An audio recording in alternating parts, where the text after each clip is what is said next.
Vamos abrir nossa Bíblia no livro de Esther, dando continuidade aí aos estudos que têm sido conduzidos pelo pastor Yuri e com, às vezes, algumas contribuições nossas.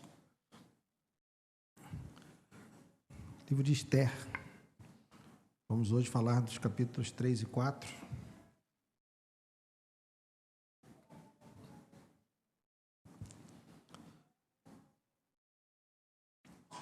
Esther, capítulo 3.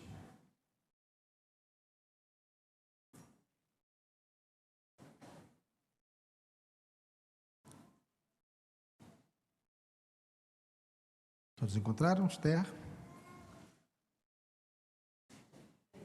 Esther, capítulo 3. Vamos ler a partir do verso 1. Diz assim: Depois disto, o rei Assuero engrandeceu Amã, filho de Amedata, Agagita, e o exaltou e lhe deu um cargo mais elevado do que o de todos os oficiais que estavam com ele. Todos os servos do rei que estavam à porta do rei se inclinavam e se prostravam diante de Amã, porque esta era a ordem do rei a respeito dele. Mordecai, porém, não se inclinava nem se prostrava. Então os servos do rei que estavam à porta do rei perguntaram a Mordecai: Por que você está transgredindo as ordens do rei? Dia após dia eles falavam com Mordecai, mas ele não lhes dava ouvidos. Então contaram isso a Amã, para ver se as palavras de Mordecai se manteriam em pé, porque ele lhes tinha declarado que era judeu. Quando Amã viu que Mordecai não se inclinava nem se prostrava diante dele, encheu-se de furor. Porém julgou que era pouco nos seus propósitos atentar apenas contra Mordecai, porque lhe haviam declarado de que povo era Mordecai. Por isso Amã procurou destruir todos os judeus, povo de Mordecai, que havia em todo o reino de Assuero. Só até aí. Senhor, obrigado. Obrigado, Deus, por essa porção da Tua palavra que foi lida e pelas demais que nós leremos ainda nessa noite. Senhor, fala conosco. Ajuda-nos, Senhor, a compreender a Tua vontade, a Tua voz. Meu Deus, que o Teu Espírito esteja sobre nós. Que seja o Senhor a falar. Que seja a Tua voz a chegar aos nossos corações. Que o Senhor escreva no nosso coração a Tua palavra e que ela nos alimente, ó Deus. Não permita que eu seja um obstáculo nem um empecilho para que isso aconteça. Eu quero ser um facilitador nessa noite e não alguém que traz dificuldades, Senhor. Eu te peço isso em nome de Jesus. Amém.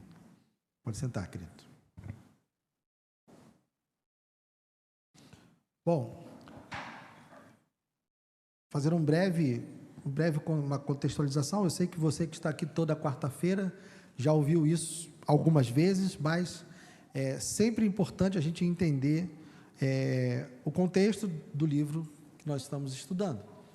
Então, o livro de Esther é um livro que está no período do exílio, quando o povo foi levado para a Babilônia. Então, se você se lembra, Nabucodonosor vem, conquista Jerusalém, faz três exílios, né? Leva primeiro uma leva de pessoas, onde Daniel vai, faz de novo uma segunda investida contra Jerusalém e leva um segundo número de judeus. Nesse povo, Ezequiel vai e, por fim, Nabucodonosor vem e destrói Jerusalém e leva o restante do povo para lá. Destrói o templo, destrói a cidade, e é por isso que nós vemos lá as lamentações de Jeremias, são lamentações a respeito da destruição de Jerusalém.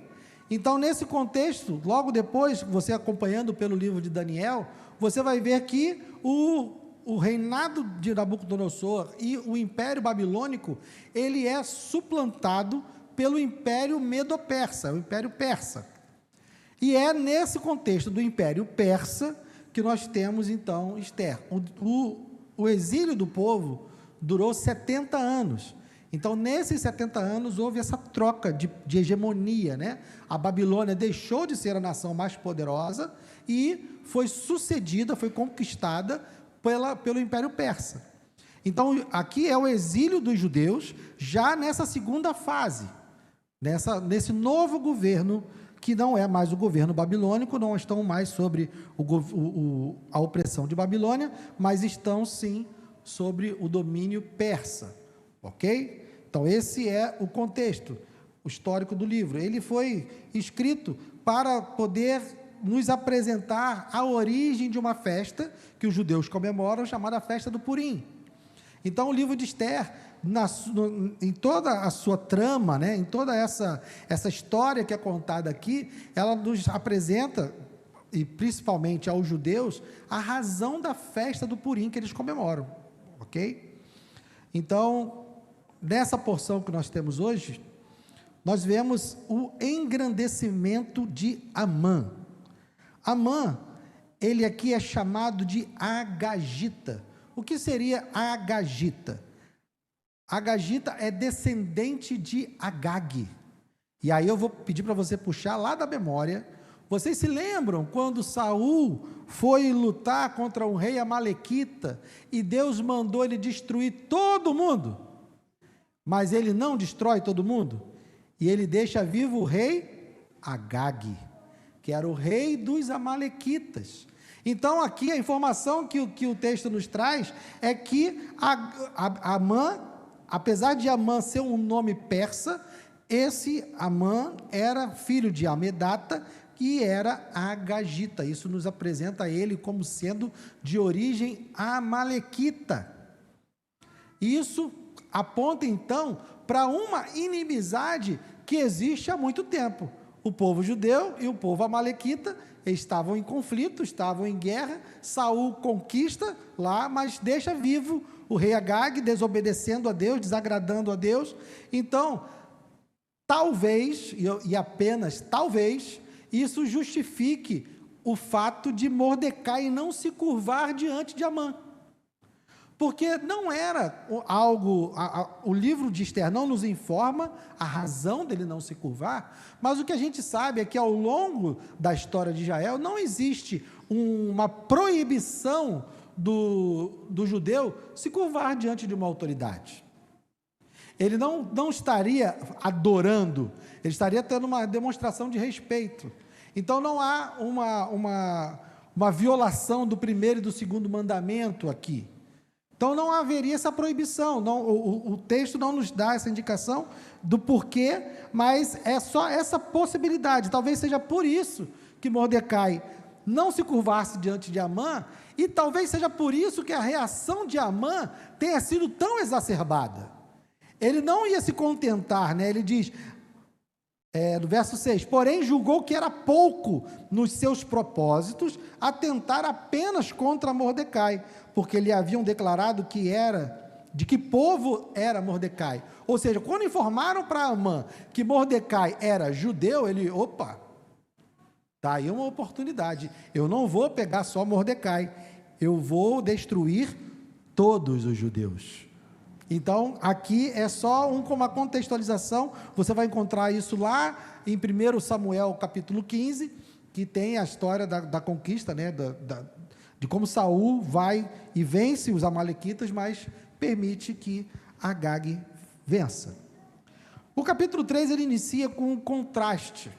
Um contraste por quê? Porque se você se lembrar, o final do capítulo 2 termina com Mordecai denunciando uma conspiração para a morte do rei. O final do capítulo 2 nos mostra isso. Verso 21, capítulo 2, verso 21. Naqueles dias, quando Mordecai estava sentado junto à porta do rei, 2 eunucos do rei, que se chamavam Bigtã e Teres, e eram do corpo da guarda, ficaram indignados e planejaram matar o rei Assuero.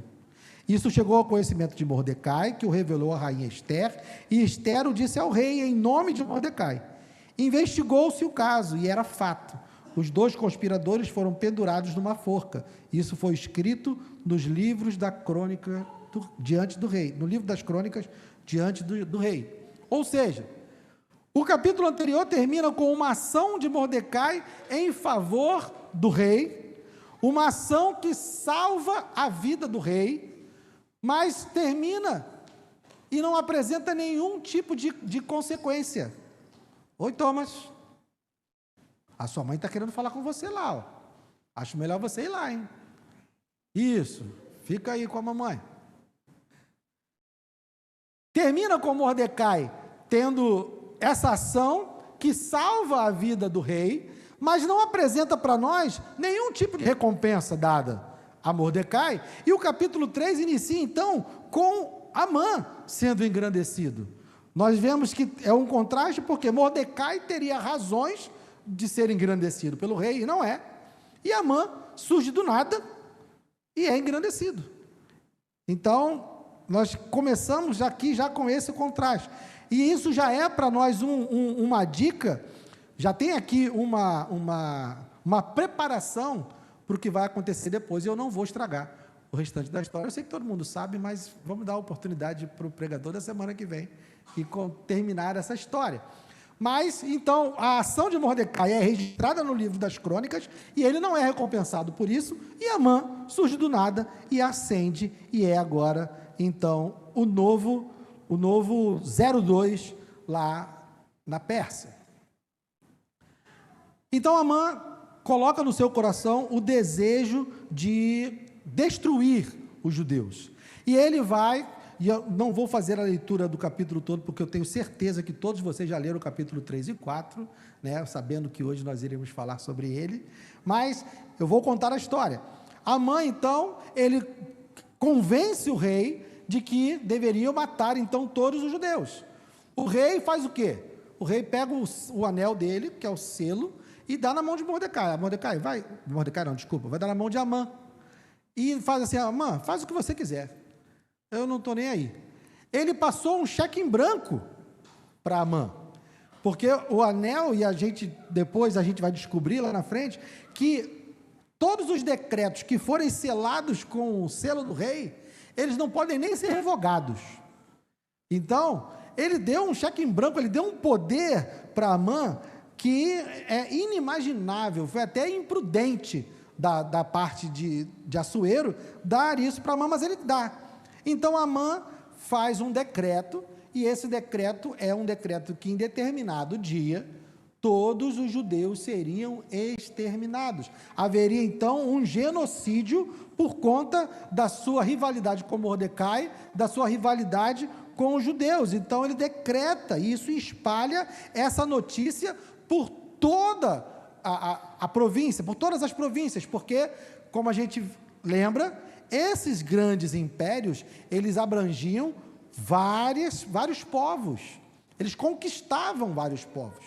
Então, aqui, esse decreto vai circular, não somente na capital da Pérsia, mas vai se espalhar por todo o domínio do Império Persa. Então, a notícia chega, no capítulo 4, a notícia chega de que foi decretada a morte. Capítulo 4, verso 1, quando Mordecai soube de tudo o que havia passado, rasgou as suas roupas, se cobriu de pano de saco e de cinza e saiu pela cidade, clamando em alta voz e soltando gritos de amargura. Chegou até a porta do rei, porque ninguém vestido de pano de saco podia entrar pela porta do rei. Em todas as províncias aonde chegava a palavra do rei e a sua lei, havia entre os judeus grande luto, com jejum, choro e lamentação, e muitos se deitavam em pano de saco e cinza.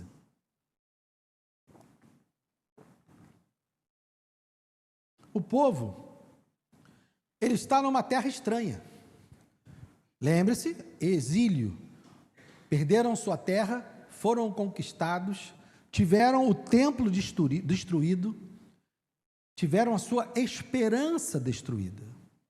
Porque se você for pensar como um judeu daquela época, o templo era a casa de Deus. E eles confiavam de que Jerusalém permaneceria sempre de pé, porque o templo do Senhor estava em Jerusalém. Só que quando você lê Ezequiel e você vê Deus profetizando contra o povo de Judá, Ezequiel tem uma visão da glória de Deus se ausentando do templo. E Deus está dizendo: olha, o pecado de vocês é tão grande, e ele leva Ezequiel para ver os pecados que eram cometidos dentro do templo. Então Deus diz para Ezequiel e manda ele dizer ao povo: os seus pecados são tão grandes, vocês profanaram o meu templo de tal maneira que eu estou me ausentando. Então Deus está profetizando por meio de Ezequiel, dizendo o seguinte: o templo vai ser destruído, mas não é porque eu sou fraco. O templo vai ser destruído não é porque os deuses dos babilônicos são maiores do que eu. O templo vai ser destruído porque vocês pecaram contra mim. Então Deus decreta a destruição completa de Jerusalém, e é o que acontece. Então o povo judeu que está lá no exílio é um povo completamente sem esperança. Eles estão lá no exílio, longe da sua terra, sem o templo e aparentemente sem o Senhor. Porque se eles estão longe da sua terra, se eles não têm mais o templo, em tese, de acordo com a mente de um judeu daquela época, o Senhor estaria ausente. Talvez por isso o livro de Esther, como já foi mencionado pelos meus irmãos antes de mim, Yuri e o Richard, talvez por isso o livro de Esther não mencione o nome de Deus, porque esse era o sentimento presente. Deus estava como se ausente, mas o livro de Esther vai nos mostrar que mesmo sem o seu nome ser citado, Deus está agindo pelo seu povo. E o povo também dá sinais da sua devoção. Vejam, por exemplo, nesse capítulo 4, 1 a 3 que eu acabei de ler. Mordecai soube o que havia passado, rasgou suas roupas, se cobriu de pano de saco e de cinza, saiu pela cidade, clamando em alta voz e soltando gritos de amargura. Chegou até a porta do rei, porque ninguém vestido de pano de saco podia entrar pela porta do rei.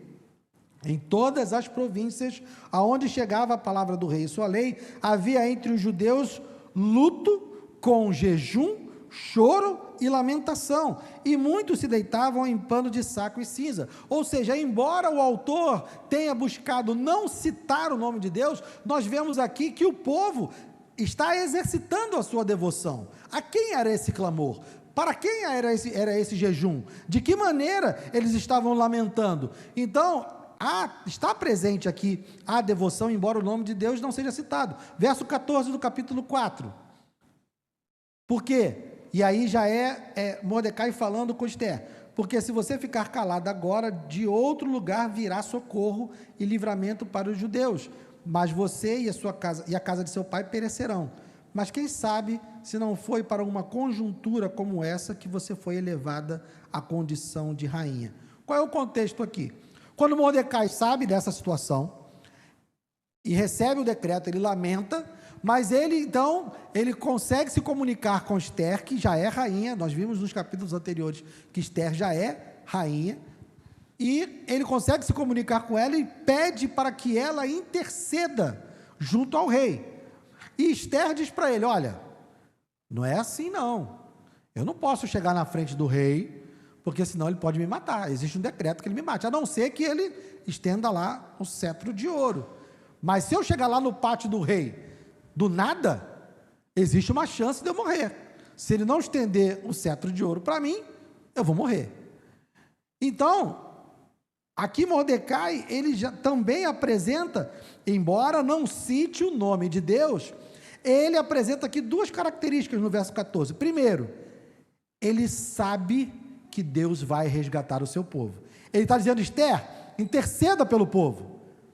Mas ele diz: se você ficar calado agora, de outro lugar virá socorro e livramento para os judeus. Ou seja, Mordecai tinha certeza de que Deus ia enviar socorro e livramento para os judeus. Mordecai não tinha dúvidas. Mordecai é um que tinha sido levado do exílio, ou seja, ele já era um homem idoso. Ele viu a Jerusalém ser conquistada, ele foi levado, ele viu todo o sofrimento, mas ele sabia que Deus tinha promessas. Então aqui você tem uma confiança no Senhor, embora o nome do Senhor não seja citado. Ele diz isso e ele também apresenta o quê? Uma confiança de que Deus está agindo, porque ele diz, mas quem sabe se não foi para uma conjuntura como essa que você foi elevada à condição de rainha. Ou seja, ele vê na ascensão de Esther a condição de rainha, ele vê nessa ascensão a providência divina, ele vê Deus agindo. Então percebam que o livro nos conduz a ver a mão de Deus agindo, embora o nome dele não seja citado, embora o nome do Senhor não seja invocado claramente no livro. Nós vemos que existe clamor, existe lamentação, existe luto, existe jejum, existe confiança nas promessas de Deus e existe confiança na providência divina. Então esse povo, apesar de estar completamente dizimado, sem templo, longe de casa, aparentemente sem o Senhor, eles ainda demonstram a sua confiança no Senhor.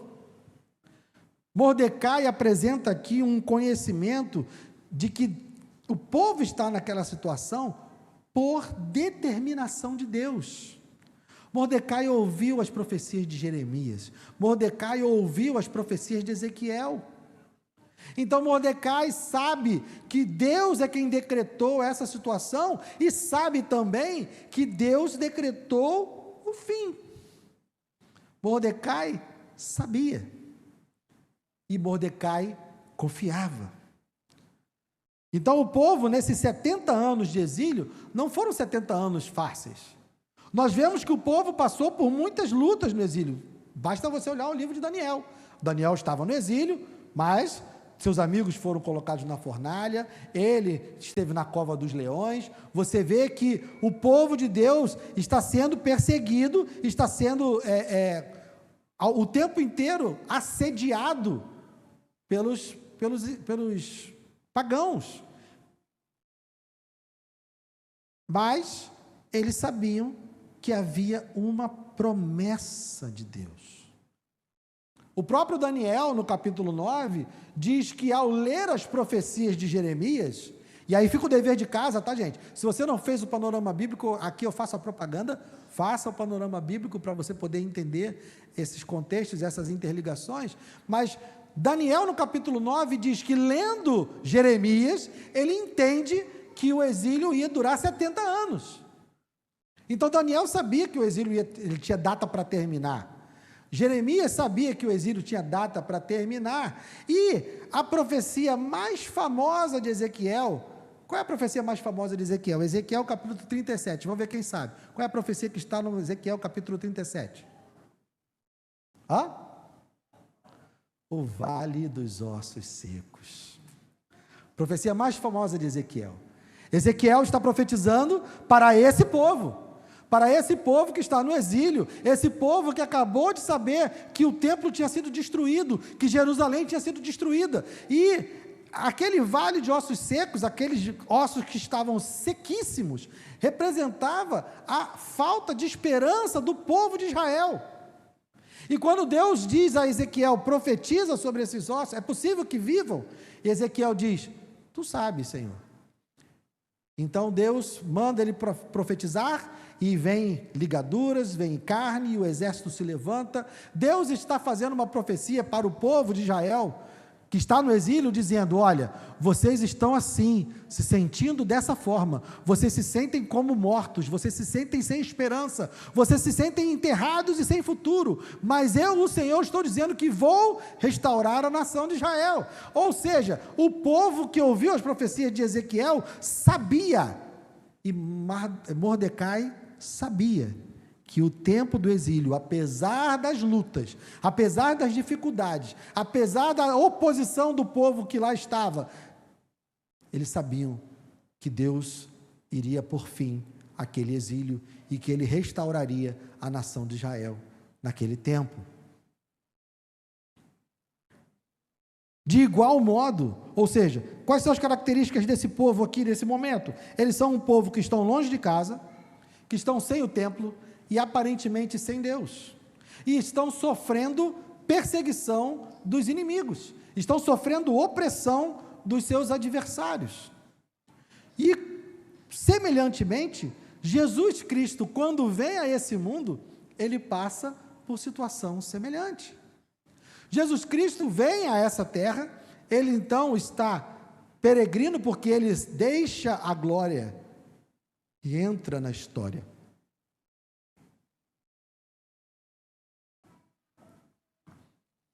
Jesus encarna e vem para um lugar hostil. E no seu ministério, Jesus passa por diversas perseguições. Os inimigos estão o tempo inteiro conspirando e buscando matá-lo. Jesus sofreu todo tipo de ofensa em seu ministério. Ele estava numa situação parecida com a do povo judeu, longe do seu lugar e longe da sua glória. O povo de Israel lá no tempo de Esther, sem a glória de Deus, sem o templo, sem a presença. Jesus aqui abriu mão da sua glória, abriu mão do lugar que ele tinha, e estava aqui passando um tempo de perseguição, de dor, de sofrimento. E não diferente de Jesus, estamos nós. Nós também somos estrangeiros nessa terra. A nossa pátria não é aqui. Nós também estamos nessa terra à mercê de perseguição, à mercê de oposição. Nós também estamos aqui sofrendo as dores que todo aquele que segue a Deus sofre.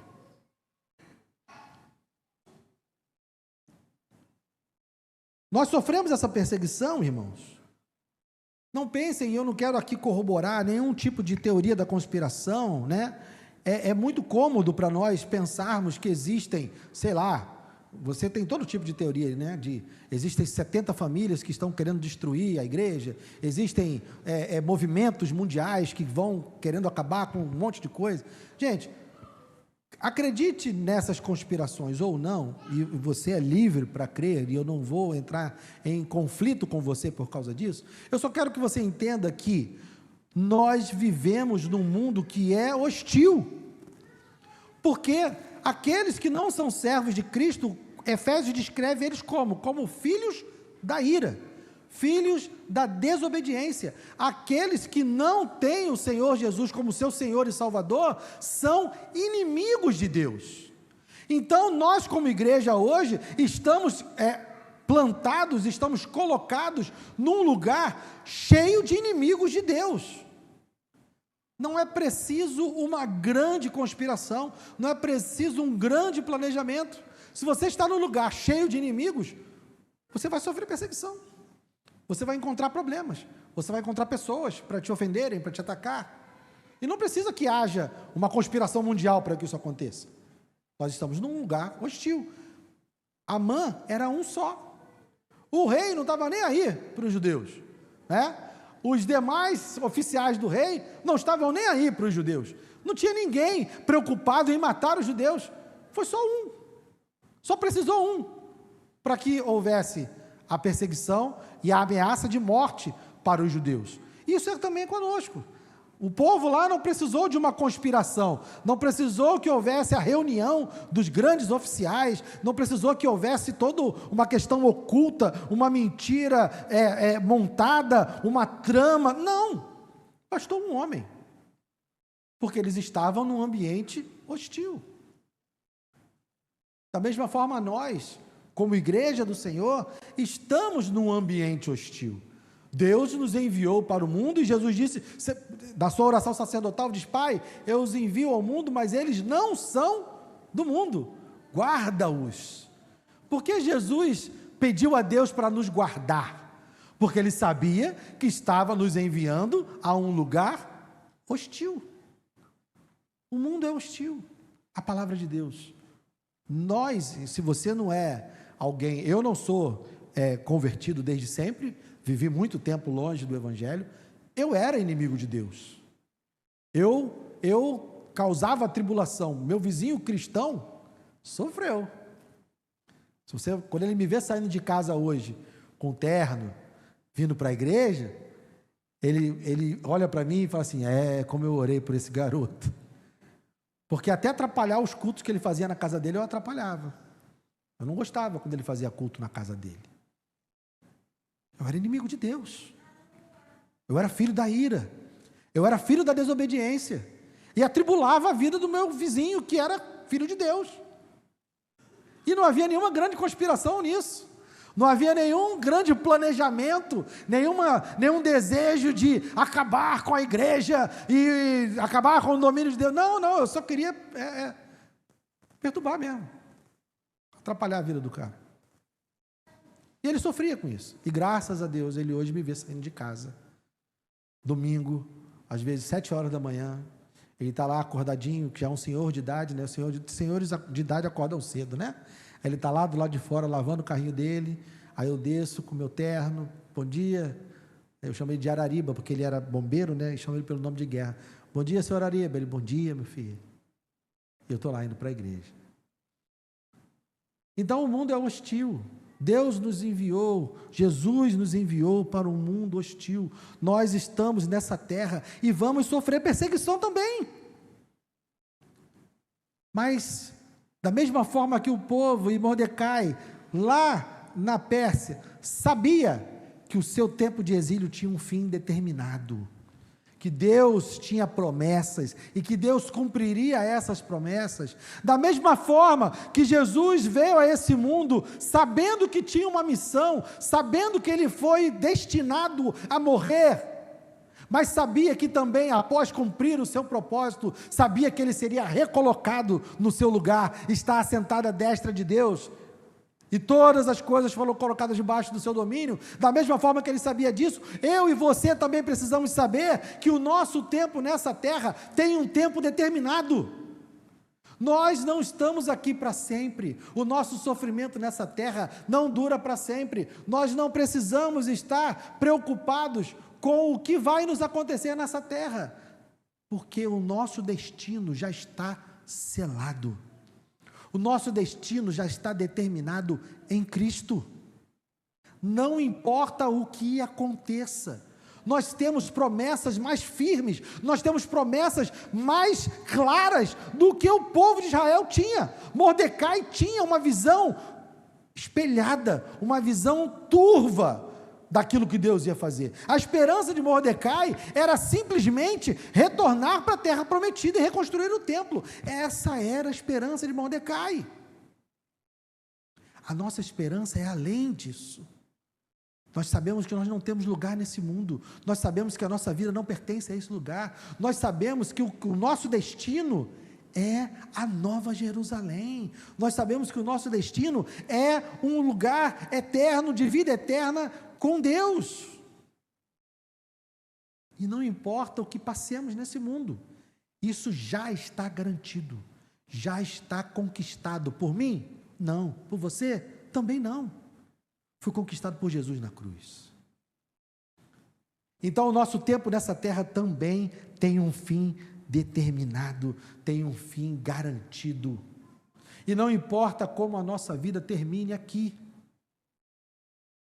não importa quantos livramentos, porque o povo judeu aqui temia a morte, temia a sua extinção. E Mordecai sabia que isso não ia acontecer, porque Deus tinha promessas. O reino do norte foi destruído, porque para o reino do norte não havia promessas. O reino do norte não era governado pela descendência de Davi. Por isso que o reino do norte é dizimado. O reino do sul era governado pela descendência de Davi, e lá em 2 Samuel 7, Deus fez promessa a Davi, dizendo que o trono dele permaneceria para sempre, porque da descendência de Davi viria o rei eterno, que é o Senhor Jesus. Então Mordecai tinha certeza de que a sua vida estava garantida, mas ele estava lutando contra uma morte física, contra uma morte terrena. Nós não precisamos temer a morte física, nós não precisamos temer a morte terrena, nós sabemos que não vamos permanecer na morte, não importa se eu morra com 40, se eu morra com 50, se eu morra com 90, não importa se eu morra na mão do ladrão, não importa se eu morra de velhice, não importa se eu morra em completa saúde ou se eu morra lutando contra uma enfermidade. Nada disso importa, irmãos. A nossa vida está selada e o nosso destino está garantido. Aqueles que estão em Cristo Jesus vão para a eternidade com Ele. E isso está garantido. Então, irmãos, que essa esperança de Mordecai, em meio às lutas, aqui ainda no capítulo 4, né, que hoje falamos do capítulo 3 e do capítulo 4, aqui ainda, se há a trama ainda está embolada, né?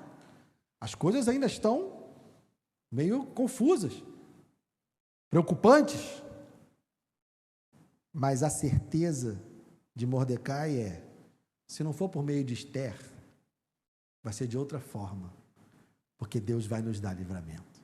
Ele tem essa certeza. E que nós possamos ter essa fé, de que a nossa vida, nosso destino, está selado em Cristo. Nós temos promessas superiores às promessas que Mordecai tinha. Então que nós possamos viver a vida confiando nessas promessas. A mesa que vamos participar hoje é uma lembrança dessa aliança. Nós estamos aliançados com Deus por meio de Cristo. Nós estamos unidos a Ele por meio da obra da cruz. O corpo de Cristo foi moído em nosso favor para que os nossos pecados fossem perdoados. Ele recebeu a punição dos nossos pecados. O sangue de Jesus nos purifica de todo pecado. Então nós fomos incluídos na família de Deus e isso, irmãos, é para sempre. Tenha fé, confie em Deus. Quero que os irmãos que vão nos ajudar com a ceia viessem para servirmos a mesa.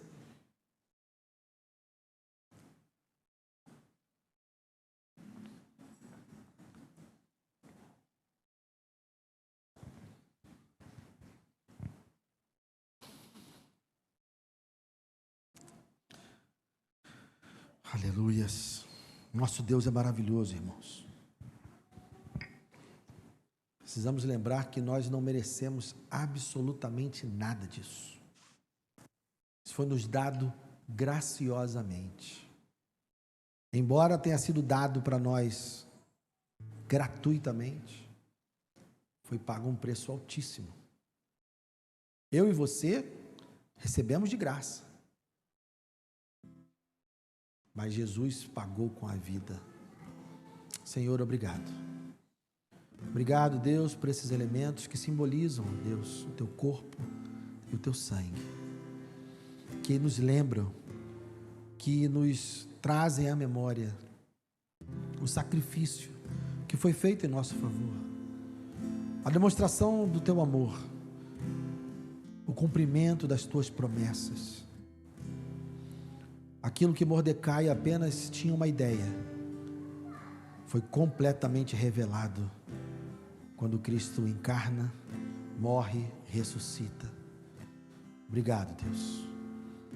Que o Senhor possa vivificar o nosso coração. Aumenta a nossa fé.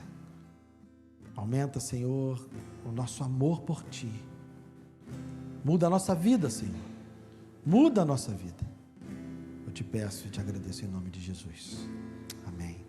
Pode servir. Deus abençoe.